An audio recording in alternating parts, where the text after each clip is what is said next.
Hi there, I'm Ben Mankiewicz. You're watching TCM. Up next, another movie in our lineup of heavenly encounters.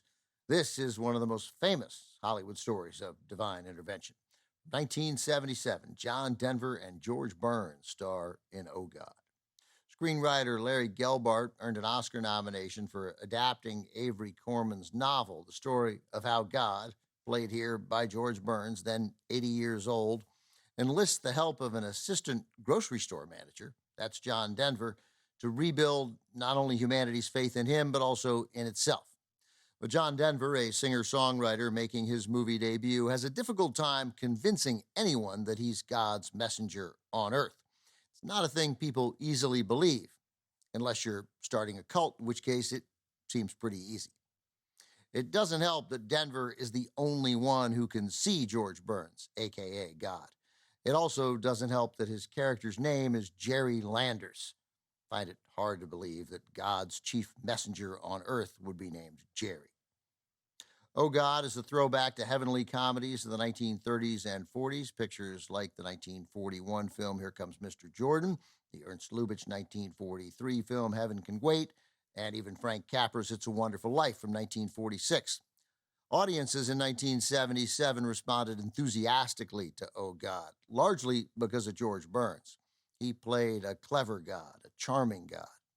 Burns was experiencing a remarkable second act in the 1970s, a decade that began with his 74th birthday on January 20th, 1970.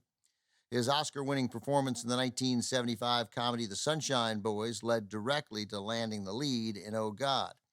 At one point, the title role in Oh God was set to go to Mel Brooks, who would have been terrible.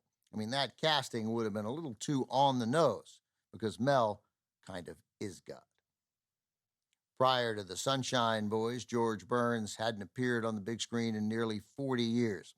He was a big star, a multimedia star during the 1930s all the way into the 1950s, performing with his wife Gracie Allen on the vaudeville circuit, in movies, and on their radio and TV shows. With the success of the Sunshine Boys and Oh God, George Burns was suddenly among the hottest stars in Hollywood, certainly the hottest octogenarian star. Burns spent his 80s starring in more movies, including 2 sequels to Oh God Book 2 and Oh God, You Devil, and making concert appearances on tour across the country.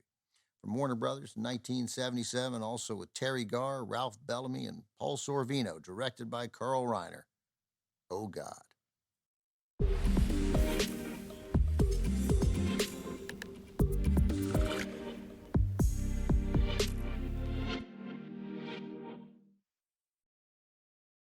Even though Larry Gelbart picked up an Oscar nomination for writing the adapted screenplay for Oh God, he thought he could have done a better job.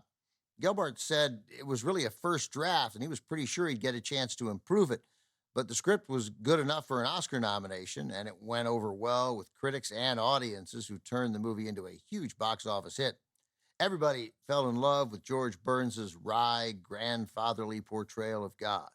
Warner Brothers capitalized on the film's popularity with 2 sequels, Oh God Book 2, released in 1980, and Oh God, You Devil, which featured Burns playing both God and the devil in 1984.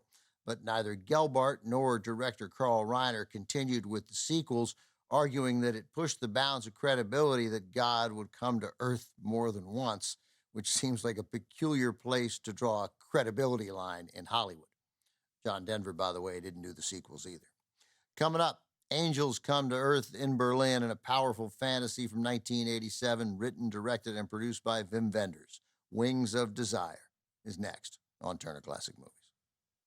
Next on TCM, Wings of Desire, then Monty Python's Life of Brian, and later, Monty Python and the Holy Grail. It's just a flesh wound on TCM tonight.